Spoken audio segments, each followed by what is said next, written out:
Spain's political parties closed out their campaigns on Friday, 2 days ahead of Sunday's presidential elections.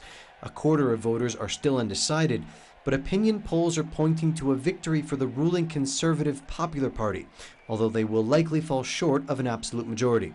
Newcomer parties like the leftist Podemos and the right-wing Ciudadanos are expected to acquire enough votes to break Spain's 40-year-old two-party system. Podemos founder Pablo Iglesias called it a historic moment. We're living through a historic moment because for the first time every vote counts. There's no longer reason for voting while holding your nose and voting for the least bad, because now every vote in every constituency brings us closer every day to the possibility of changing the government of this country. I don't want to become Prime Minister to become the boss of the citizens, but to work for people and to listen to the citizens and people of this country. In New York, the UN Security Council unanimously approved a resolution for an international roadmap for a peace process in Syria on Friday. The resolution calls for a ceasefire, peace talks between the government and opposition as early as January, and a 2-year timeline to create a unity government and hold elections. All council members agreed on the resolution, but major powers are divided over who will represent the opposition and the future of Syrian President Bashar al-Assad. Marking International Migrant Day, families of Mexican migrants march in the Mexican capital, seeking to raise awareness that the mixture of economic volatility and insecurity in the country continues to provoke migration in search of something better. More stable and just jobs with a more just pay that can offer our children and spouses a better life. However, for one mother whose daughter migrated to the United States, the so-called American dream has been a long nightmare, provoking familial disintegration. She says this nightmare is compounded for those families that have been economically marginalized. It has been 8 years since I haven't seen my daughter, who has 5 daughters herself, and well, I don't know them. It's the same with my husband and my other children. We all have not been able to acquire a visa because we don't have the money. Meanwhile, according to official statistics from both Mexican and U.S. authorities, between 2009 and 2014, only 870,000 Mexicans migrated to the United States compared to the estimated 1 million that returned to Mexico in the same period. It is the first decline in immigration since the 1930s. For one migrant rights defender, the failed American dream also brings a new set of problems for many families. We have approached the population of migrants that return from the United States. Many of those who have been deported suffer from addiction problems.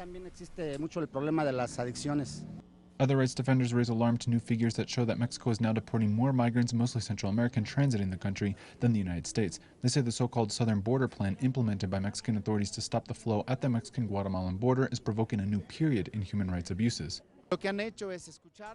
What Mexican authorities have done is listen to the voices from the US that focus on regional security and the establishment of international agreements that have ended in what we call the Southern Border Plan. This is nothing else but a strategic collaboration that militarizes and criminalizes migrants.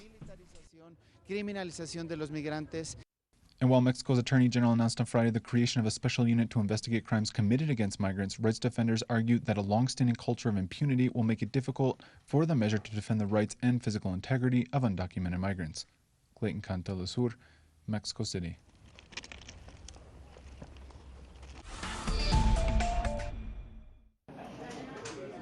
Leading presidential candidate Keiko Fujimori is being investigated by the state prosecutor for links with drug trafficking.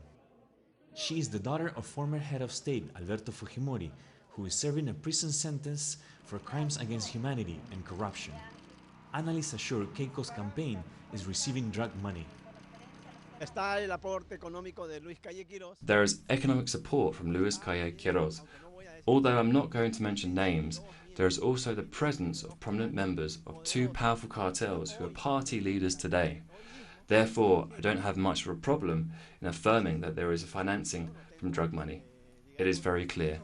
Luis Calle Quiroz is wanted for drug money laundering by the US, and his donation has been acknowledged by Keiko's campaign. Her party's links to drug trafficking started during the government of her father, when the presidential plane and Navy ships were caught with tons of cocaine. Also, in 2013, a location owned partly by Keiko's brother Kenji was raided and over 100 kilos of cocaine were found. An investigation by Congress into funding for Fujimori's campaign was archived before starting. There is confabulation in the way with Alan Garcia, who is investigated for ties with drug trafficking. Mr. Cunha, who also has links and no one knows where his fortune came from, and there is Miss Kaiki Fujimori. They have controlled the Congress. They have made a diabolic alliance, which is making things in a brutish way. Most citizens we interviewed in the street were not aware of these developments, and the few that responded had diverse opinions. There is a majority of votes, and that is why it ends up being shelved. If they had a process of investigation and they shelved it, they must not have a cause or motive. It always ends up in speculations and accusations, and there is never anything concrete. The support shown in polls indicates that the most likely scenario for the elections in April is that Fujimori will pass to a second round to dispute the presidency with one other candidate. Rael Mora, Telesur, Peru.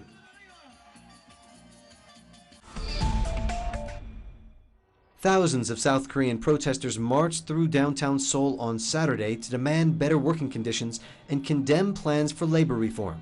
The Korean Confederation of Trade Unions, which led the march, says that South Korean President Park Young-hwae's conservative government wants to facilitate employers' ability to dismiss workers and cap salaries of senior staff.